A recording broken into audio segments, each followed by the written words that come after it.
Qatar मोतियों वाला खूबसूरत देश। अरब देशों ने मिलकर एक छोटे से देश पर कई तरह की पाबंदियां लगा दी। फारस की खाड़ी में स्थित मोती से दिखने वाले इस देश को खाने की कमी का सामना करना पड़ा। इस देश ने अरब देशों की शर्तों को मानने से इनकार कर नए विकल्प तलाश लिया। कभी रेत का टीला भर रहने वाले इस देश में आज ऊंची ऊंची चमकदार इमारतें दिखाई देती हैं।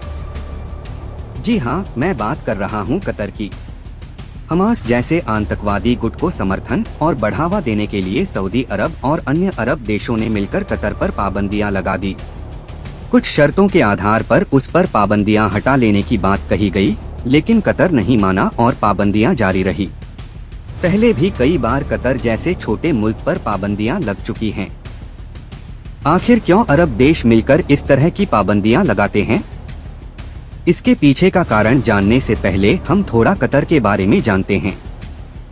फारस की खाड़ी में स्थित यह देश, जिसकी दक्षिणी सीमा केवल सऊदी अरब से लगती है। इसकी आबादी लगभग 22 लाख है, जिसमें से बहुत से लोग प्रवासी हैं। कतर अति उच्च मानव विकास वाला देश है। उच्च आय वाला देश है जो आज समृद्धि के शिखर पर है। कतर की गिनती उन देशों में की जाती है जहां तेल और गैस का भंडार है। कतर में दुनिया का सबसे बड़ा गैस का भंडार है। इसी तेल और गैस के कारण कतर आज सफलता की सीढ़ी चढ़ता जा रहा है। यही तेल और गैस इस क्षेत्र में विवाद का कारण है। अरब देशों, खासकर सऊदी अरब को यह बात खटकती है कि एक अदना सा मुल्क कैसे इतनी जल्दी इतना समृद्ध हो गया। कतर हमेशा से ऐसा समृद्ध नहीं रहा। 50 साल पहले तक यहाँ दूर दूर तक रेत के टीले दिखाई देते थे और मोती पैदा करने का काम किया जाता था। कतर के इतिहास में जाएं तो हमें पता चलता है कि 1783 तक कतर तुर्की के हाथ में था। ब्रिटिश औपनिवेश बनने के बाद कतर का नाता ब्रिटेन से गहरा गया। जब ब्रिटेन ने कतर को आजाद किया तो उसकी बागडोर उसने सऊदी अरब के हाथ में दे दी। अब सऊदी अरब कतर का कर्ता धर्ता बन गया। मोहम्मद अल थानी को वर्तमान कतर का संस्थापक कहा जाता है। शेख हमद ने जब कतर की सत्ता को अपने हाथ में लिया तो उन्होंने सऊदी अरब से अपने आप को अलग कर लिया। इस पर सऊदी अरब को बहुत टीस हुई, जो अभी तक जारी है।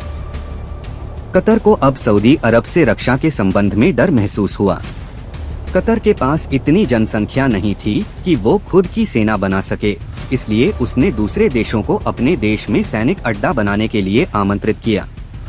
अमेरिका ने कतर में देश बाहर सबसे बड़ा सैनिक अड्डा बनाया। इसमें भी एक और पेंच है।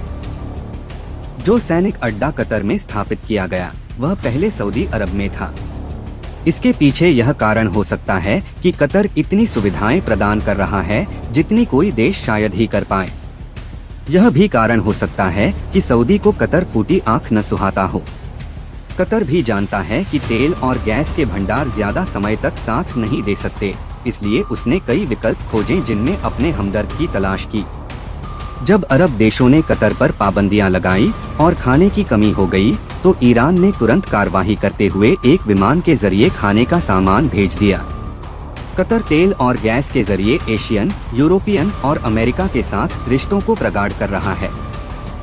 कतर की ऐसी कुछ खास पहचान नहीं है, परंतु अल जजीरा चैनल के जरिए उसे अलग ही पहचान मिली। अल जजीरा कतर का माउथपीस बन गया।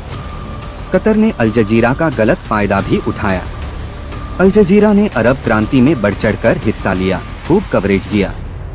इजिप्ट की सरकार को गिराने और मुस्लिम लीग की सरकार बनाने में अल जजीरा का बड़ा हाथ था। कतर तो यह भी चाहता था कि किसी तरह बशर असद की सरकार गिर जाए और वहां उनकी मर्जी की सरकार बन जाए। इसी कारण कई अरब देशों ने अल जजीरा पर पाबंदियां लगा दी।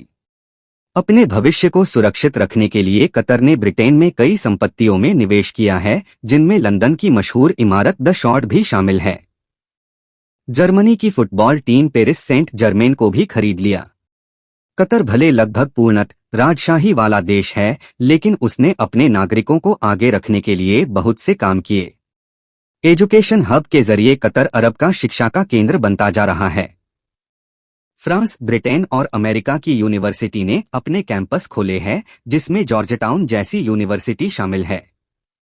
कतर एयरवेज को 5 स्टार होटल के नाम दिया जाए तो गलत ना होगा। एयरवेज के सहारे दूसरे नागरिकों को कतर की ओर आकर्षित किया गया और पर्यटन को बढ़ावा दिया गया। कतर ने लोगों को आकर्षित करने और शोहरत दिखाने के लिए बहुत कुछ किया। फीफा वर्ल्ड कप 2022 भी एक उदाहरण है जिसके आयोजन की जिम्मेदारी कतर को सौंपी गई है। आगे क्या होगा किसी को कुछ नहीं पता। कतर के पास ढेर सारे विकल्प हैं जिनमें से एक निकालेगा और समस्या सुलझा लिया जाएगा।